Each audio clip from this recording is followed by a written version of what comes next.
As parents, we have a responsibility to our children. Allah subhanahu wa ta'ala tells us that every single person is going to be asked about their amana. What's an amana?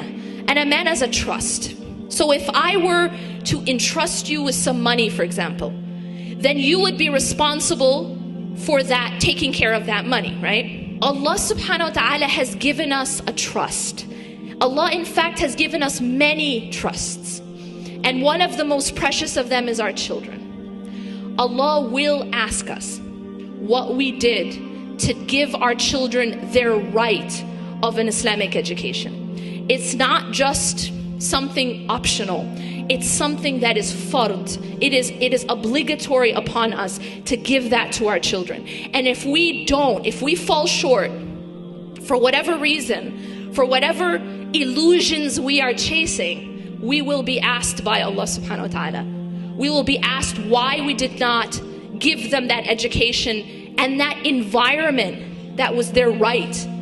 It's a right upon us, right? That it is actually an obligation rather upon us, and it is their right. Many of us are under the impression that because there's some sort of so-called separation between church and state.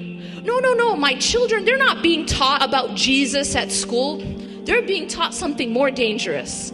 When you take a certain medicine, right? When you first take the medicine, there's like this dose that will work, right? But then over time, what happens to your body? It becomes desensitized essentially to that dose, right? So now as you have to take a certain medicine chronically, you will have to take a higher dose for it to have the same effect. Yes? You know this, right? This is how it works with drugs, this is how it works with medicine. It's the same thing psychologically. So what happens is when you become exposed to something a lot, your heart starts to become desensitized. In other words, you become numb. You're putting your children in this environment. How can you think you're not going to be asked? That you didn't do your utmost best to give them the best environment, to give them their best opportunity, and to protect them the most you can. I understand you can't protect your children from everything. I get that. Only Allah subhanahu wa ta'ala can protect them.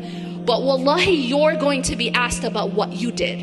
You're going to be asked about, did you do your part to give them the best protection and the best opportunity to know Allah subhanahu wa ta'ala